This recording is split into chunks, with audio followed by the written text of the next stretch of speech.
আপনার কাছে আমার প্রশ্ন হলো, আপনার প্রমাণটা কি? আমি মূলত যা বলতে চাই তা হলো, আপনি বলেন যে নবী মোহাম্মদের কথা আছে গসপেল অফ জনে, বাইবেলের কোনো ব্যাখ্যায়।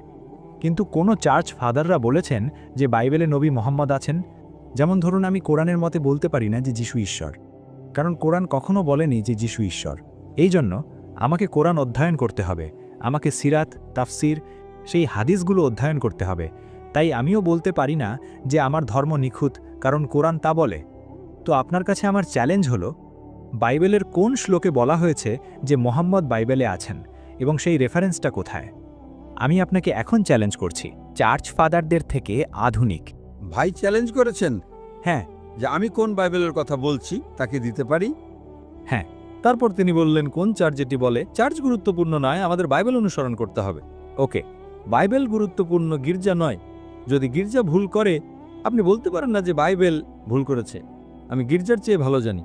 ঠিক আছে, তাই আমি আপনাদের গির্জার কথা বলবো না। যদি আপনি কোরআনের আয়াত উদ্ধৃত করেন, আমি অনুবাদ পড়ব, আমাকে তা অনুসরণ করতে হবে। যদি কেউ কোনো ব্যাখ্যা দেয়, যদি তা মিলে যায়, আমি তা গ্রহণ করব। তো দয়া করে গির্জায় বিশ্বাস করবেন না, গির্জা অনেক ভুল করেছে। এখন আপনি জানতে চান আমি কোন বাইবেল থেকে কথা বলছি। আমি উদ্ধৃত করছি কিং জেমস ভার্সন থেকে। ওকে, কিং জেমস ভার্সন প্রোটেস্ট্যান্ট বাইবেলের থেকে। ঠিক আছে, কিং জেমস 5 দ্বারা অনুমোদিত। ঠিক ঠিক আছে, আমি আপনাকে তথ্যসূত্র দিয়েছি। এখন আমি আপনাকে হুবহু উদ্ধৃতি দিচ্ছি। আপনি ওল্ড টেস্টামেন্ট থেকে চান নাকি নিউ টেস্টামেন্ট থেকে? দুটোই, আপনার ইচ্ছা। না, আপনি কোনটা পছন্দ করেন, পুরাতন নাকি নতুন? New testament. ঠিক আছে, new testament. It's mentioned in the Gospel of John, chapter number 14, verse number 16. যীশু খ্রিস্ট আলাইহিস সালাম তিনি নিজেই বলেছেন। এখন লাল অক্ষর বলে কিছু আছে। রেড লেটার বাইবেল মানে বাইবেলে যা কিছু আছে তার সবকিছু ঈশ্বরের বলা নয়। লাল রঙের লেখা ছাড়া যা খুবই অল্প শতাংশ, 1-2%, তা ঈশ্বরের পক্ষ থেকে। এটা কে বলেছে? খ্রিস্টান ধর্মের পণ্ডিতরা। তাই রেড লেটার বাইবেল বলে কিছু আছে। ঠিক আছে, আমি আপনাকে যা উদ্ধৃত করছি তা লাল রঙে আছে। বাইবেলের খুব অল্প শতাংশ, 1%-রও কম, লাল রঙে আছে। আমি আপনাকে সর্বশক্তিমান ঈশ্বরের মূল কথাগুলো উদ্ধৃত করছি। Gospel of John, chapter number 14, verse number 16 says, যীশু খ্রিস্ট আলাইহিস সালাম নিজেই বলেছেন, আমি উঠাবো।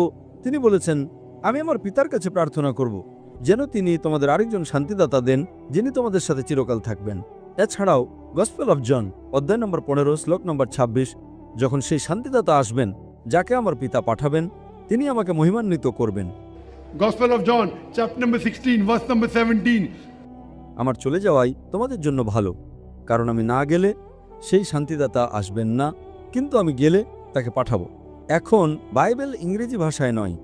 ভাই, আপনি কি জানেন বাইবেল ইংরেজি ভাষায় নয়? বাইবেল এমনকি হিব্রু ভাষায়ও নয়। বাইবেল হলো